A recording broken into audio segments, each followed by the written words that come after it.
Bonjour à toutes, bonjour à tous, bienvenue dans cette nouvelle édition de Parlons Partage, le webinaire d'RS dédié au DRH, au CNB. Aujourd'hui, nous sommes ravis de vous parler d'un dispositif qui est en place maintenant dans les grands groupes depuis un certain nombre d'années, mais qui est parfois mal compris des salariés et encore trop rarement utilisé dans les ETE, les ETI, les PME. Je veux parler du bilan social individuel, le BSI.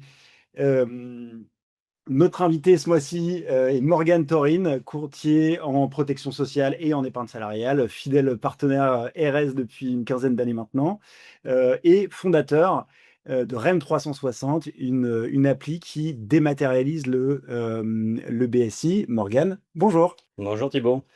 Merci beaucoup de votre présence aujourd'hui à nos côtés pour nous parler de ce sujet.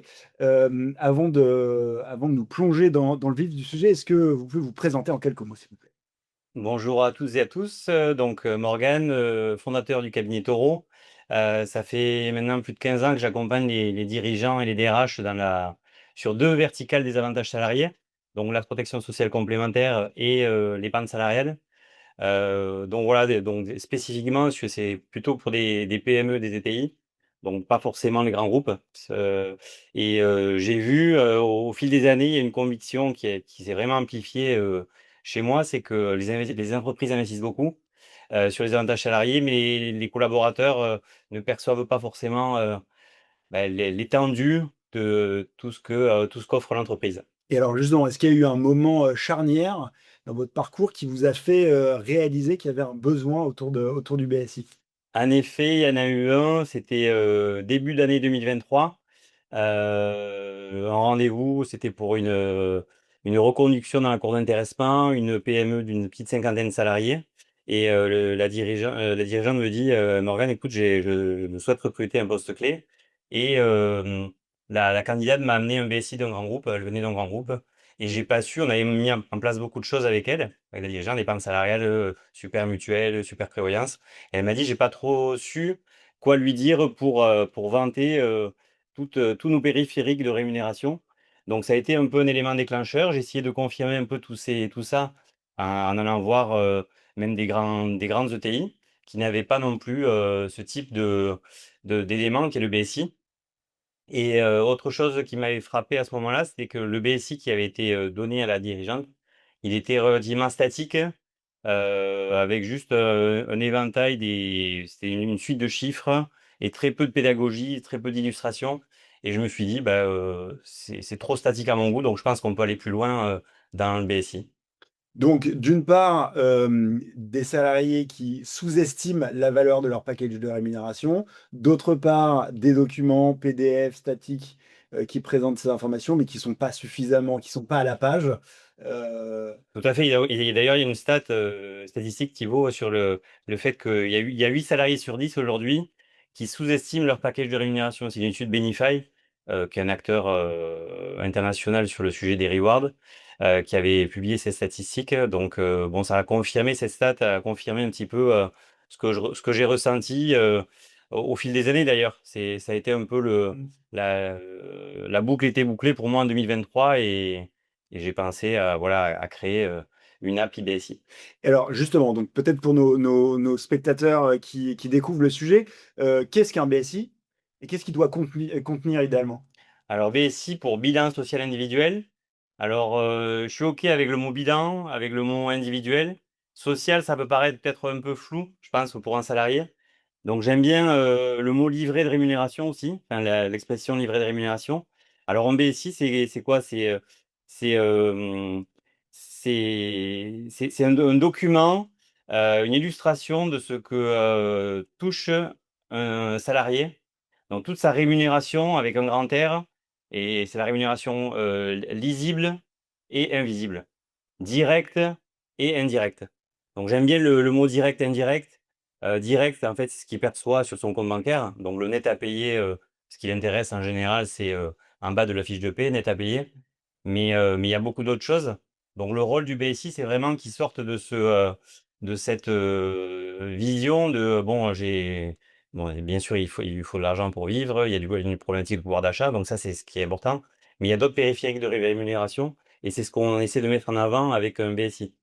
Donc les éléments qu'on va mettre en avant, dans un BSI de façon classique, c'est, bon, bien sûr, c'était rémunération directe, les prix, le fixe, les primes, Bien sûr. cooptation, 13e mois, PPV, heures sup, voilà. Après, on a l'épargne entreprise, donc Mmh. tout ce qui est abondement, intéressement, participation. Bien sûr. Après, la protection sociale complémentaire, donc la part employeur sur la mutuelle, la prévoyance. Ensuite, les autres avantages, dont titre restaurant, véhicule de fonction, la formation, enfin vraiment on peut, il y a pas de limite au BSI, on peut aller très loin et j'aime bien moi rajouter un 5e pôle qui est l'actionnariat salarié. Bien sûr. Donc tout ce qui est actions gratuites, BSPCE, FCPE d'actionnariat salarié Mmh. avec des cotes, voilà donc ça c'est vraiment, la base.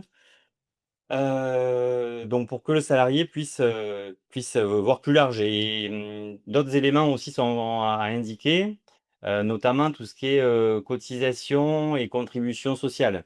Donc pour que le salarié, il visualise un petit peu, ce que lui et l'entreprise, font pour l'acquisition de droits, pour sa protection, si il décède, s'il a un arrêt de travail, Mmh. s'il veut aller chez le médecin. Donc on essaie le BSI doit mettre en scène un petit peu tous ces périphériques de rémunération et mettre du lien, dans la politique de rémunération, ouais.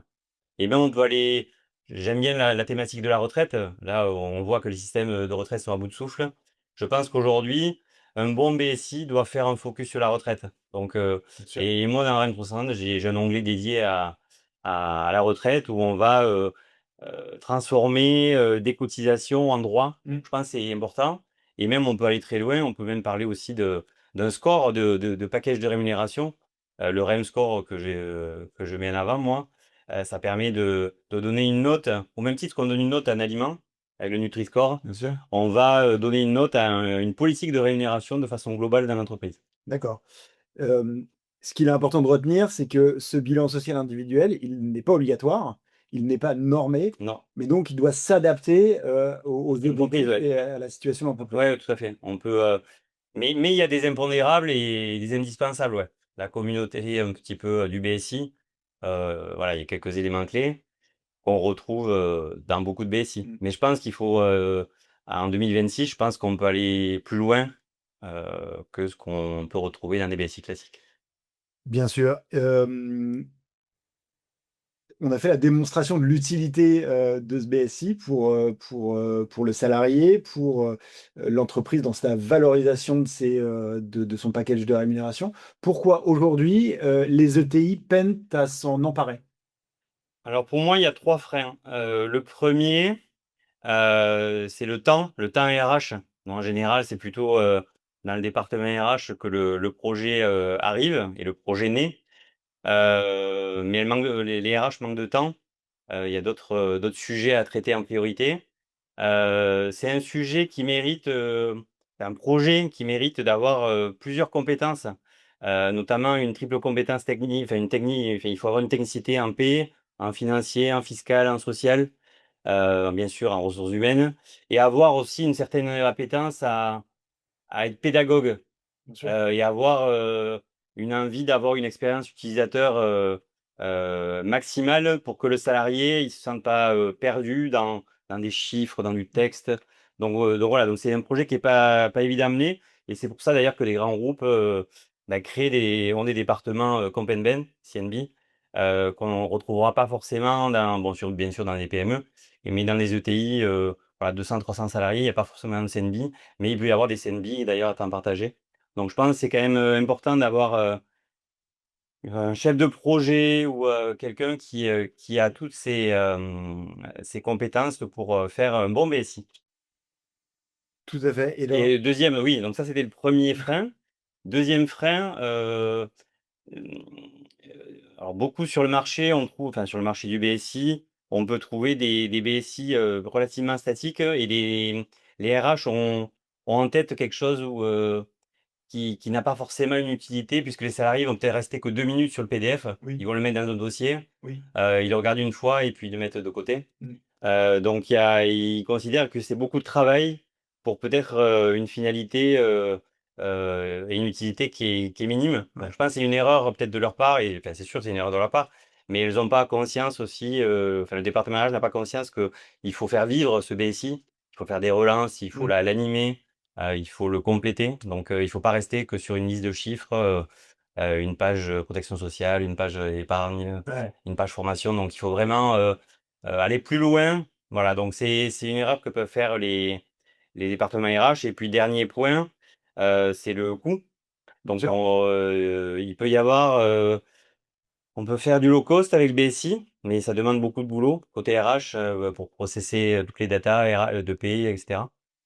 Et après on peut faire aussi, de belles choses, mais ça nécessite un budget un peu plus important. Donc il y a plusieurs freins qui font que ça peut être compliqué à mettre en place dans des structures de moins de 1 000 salariés, ouais. Ouais, bien Voilà. sûr. Et on le retrouve peu d'ailleurs. Mmh. Je crois qu'effectivement, là, le temps passé par les salariés à lire un PSI PDF est de l'ordre de 2 ou 3 minutes. C'est Et ça. donc ça montre la disproportion, de la valeur ajoutée, en tout cas de la valeur apportée aux salariés au regard de l'investissement, des DRH. Tout à fait, donc on doit répondre un peu à ces freins, avec d'autres solutions, ouais, Et mais alors, justement, comment est-ce que vous avez réinventé le bilan social individuel? alors fort de ce constat, de ces freins, de ce constat, moi j'ai voulu clairement quelque chose de dynamique, ouais. C'était hors de question de proposer un BSI en PDF. Donc pour moi le l'IBSI s'imposait.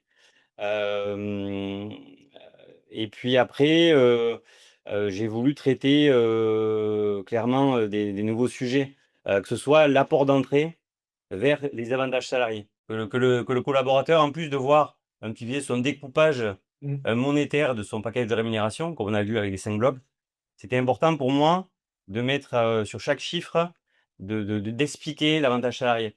D'accord. Donc d'avoir, soit des onglets dédiés, soit, des glissières dédiées à chaque avantage salarié pour que le salarié puisse s'y retrouver, et puisse avoir envie de revenir sur l'application. Si je veux aller consulter mes garanties mutuelles, bon, je vais dans l'onglet mutuelle, j'ouvre, l'espace assuré, je vais voir mes garanties. Sur la partie épargne salariale, j'ai un bouton qui me permet d'aller voir, l'espace teneur de chez le teneur de compte. Donc on remplace pas bien sûr tous ces espaces, mais on facilite, la navigation, la compréhension pour que les collaborateurs, se sentent, concernés par, tout ce qui est fait dans l'entreprise pour leur bien-être, mental, au niveau de la santé ou un bien-être financier. Donc c'est important pour, la fidélisation et des collaborateurs, ouais. Ouais, c'est ça, c'est un point d'entrée unique pour faire la pédagogie de l'ensemble des Tout dispositifs à fait. Et de d'ailleurs, la promesse de l'application, c'est toute votre rémunération en un seul endroit. Donc, c'est vraiment ça que j'essaie depuis, 2-3 ans que j'ai commencé à construire l'application.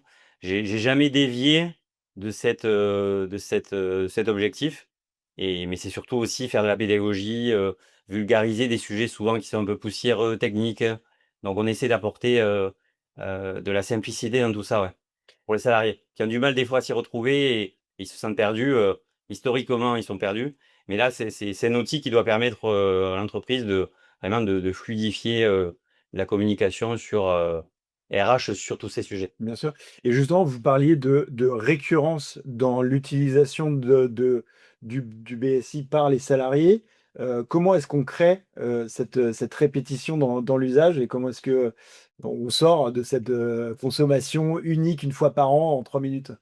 Déjà, alors il y a la possibilité dans l'application, je pense que c'est très important, de pouvoir, relancer les salariés de façon, à une fréquence, déterminée par l'entreprise, de façon mensuelle, de façon trimestrielle, en leur rappelant qu'il existe une application IBSI qui leur permet déjà de visualiser, leur rémunération au titre des 3 derniers exercices. Donc je pense que c'est important aussi de revenir 3 ans en arrière Ouais, et de pas juste simplement, revenir que d'une année, mais c'est aussi leur rappeler qu'ils vont pouvoir visualiser, l'ensemble des périphériques de rémunération qui sont mis à leur disposition et comment ils peuvent les utiliser, les comprendre, optimiser, si vous voulez, leur épargne, même, je pense à l'épargne salariale.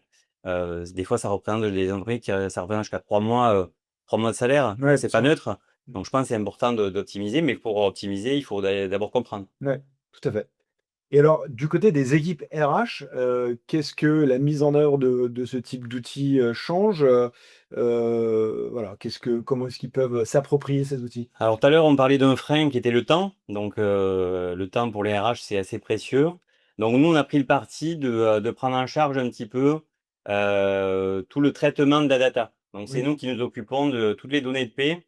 C'est nous qui nous occupons de rapatrier, enfin de traiter les données de paie.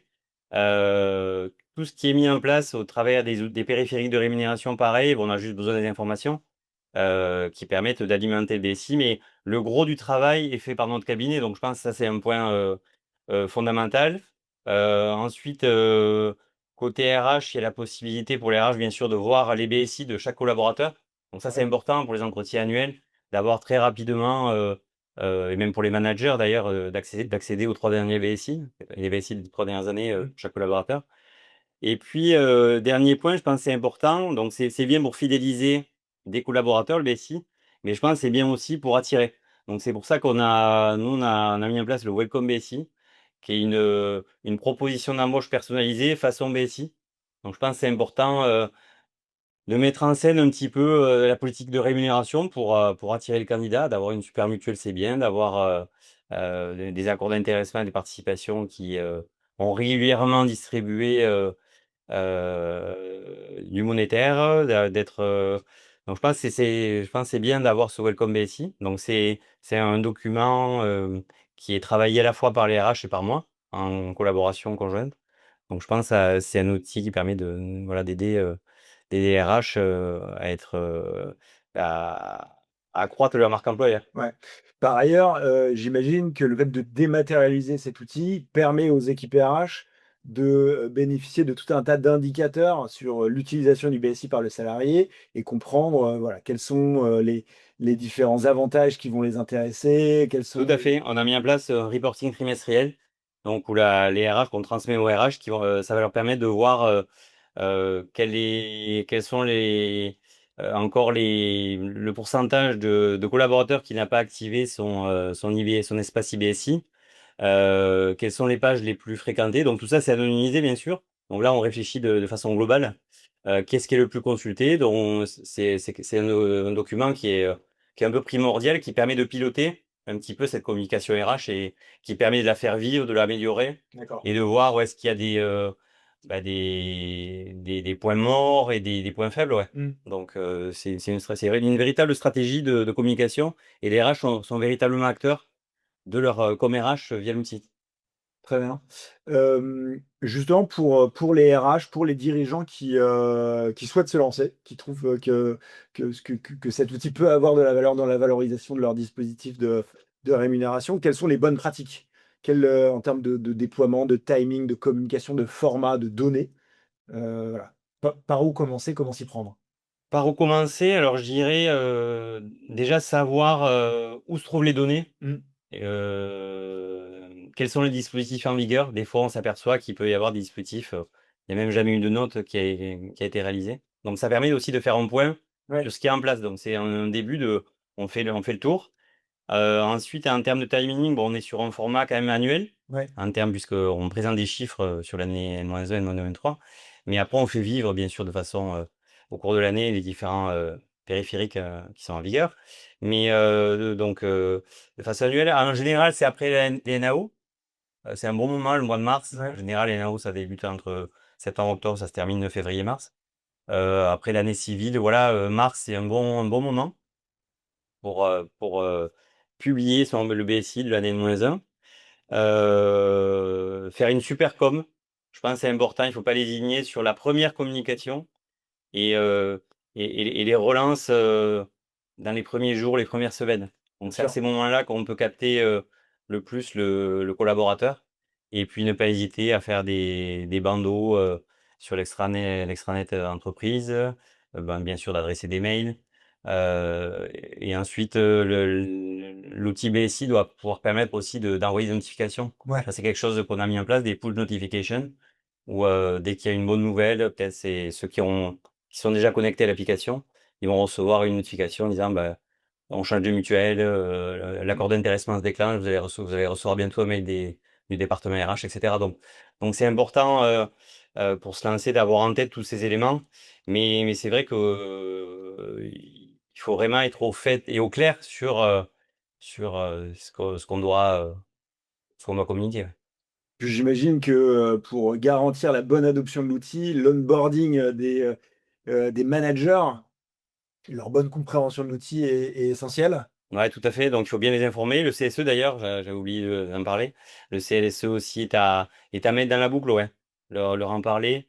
Les managers, ceux qui sont sur le terrain, ça va être les voix, un peu la voix des RH pour mettre en avant ce dispositif, enfin cet outil-là, qui est c'est pas un nouvel avantage, hein.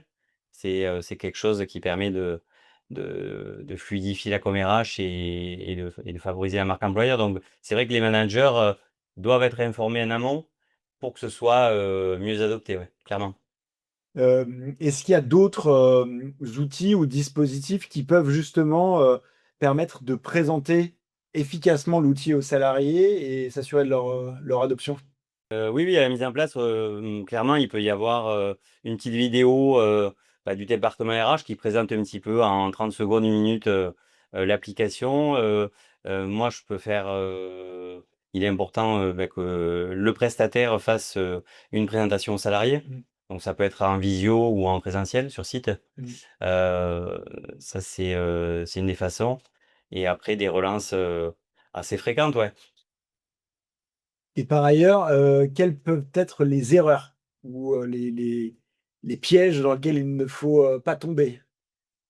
Alors, le premier piège, c'est, confondre exhaustivité et clarté. Voilà.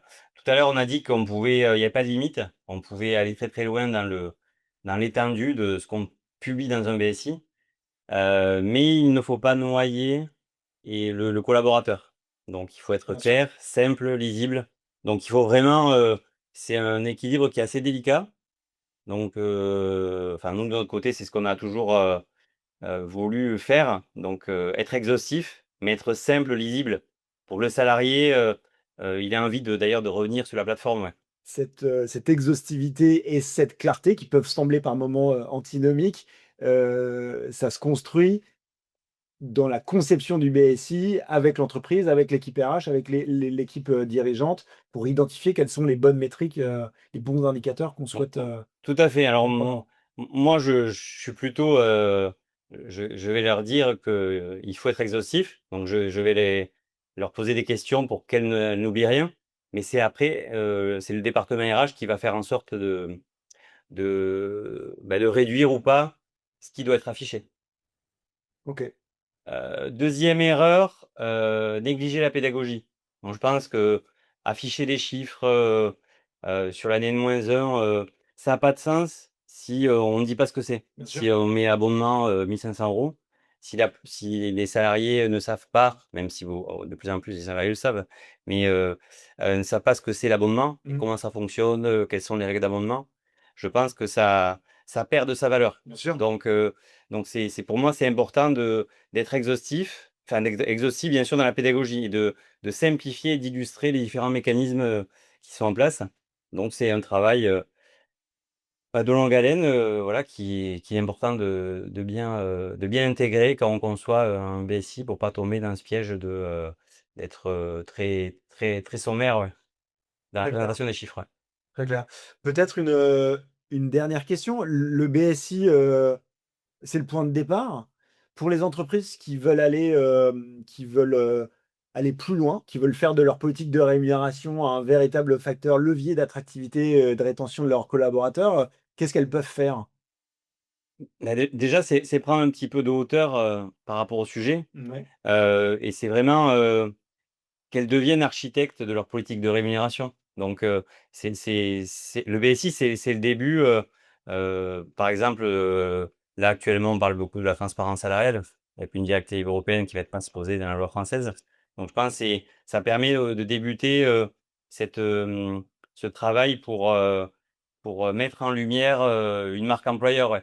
Voilà. d'accord. Et aller plus loin, c'est ça aussi, quoi. Ça part d'un point de départ malgré tout. Ouais, Et puis c'est pareil, pour fidéliser, pour motiver, pour mieux engager les collaborateurs, je pense que c'est important de les accompagner tout au long de leur vie. Donc il y a il y a des moments de vie importants, le premier enfant, l'acquisition de la résidence principale, l'équilibre vie pro, vie perso. Donc je Mmh. pense à ça, il y a des périphéries de rémunération qui gravitent autour de ces moments de vie. Bien sûr. Donc je pense que c'est important de bien communiquer, de bien cibler, les personnes, concernées par ces moments-là. Mmh. Donc je pense que le BSI sert aussi à ça, ouais. C'est, c'est un point clé, de la politique, de rémunération, ouais. Merci beaucoup pour Morgane, pour ce tour d'horizon, très concret. Le BSI n'est définitivement pas qu'un, document administratif, de plus. C'est un véritable levier, d'engagement des collaborateurs, de motivation, d'attractivité. C'est ça. Hem Et merci de donner vie à ce concept qui peut sembler un peu abstrait. On espère que, toutes les ETI s'en saisiront très rapidement. Un mot de la fin peut-être? Ouais, beh, ouais, actuellement, oui, on est dans une période où, la notion de pouvoir d'achat est importante.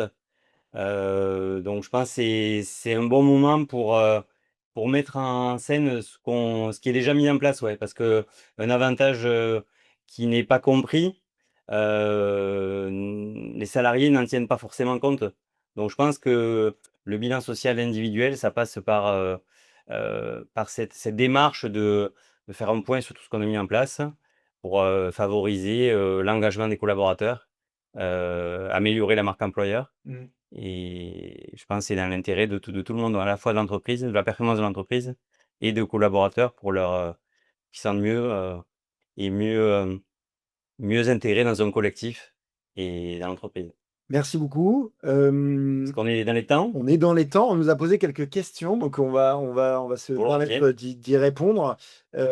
Notamment, quels sont les éléments qui, mal présentés, pourraient créer de la frustration plutôt que de la satisfaction?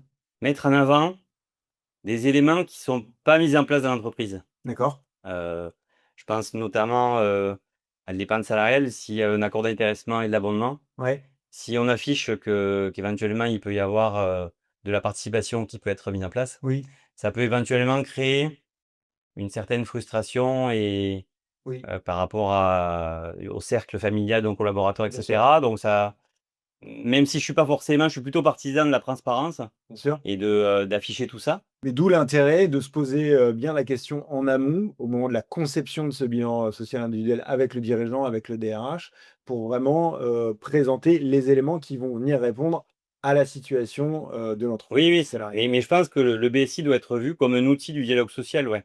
Il faut pas avoir ça comme un coût. Enfin les packages de rémunération, c'est pas un coût, mais c'est vraiment, il faut que ce soit, un dialogue entre l'entreprise Bien sûr. et les collaborateurs pour pas qu'il y ait ces points de frottement et il faut que le collaborateur, il se dise, «Oui, bah, je vois que l'entreprise, bah, fait des choses pour moi».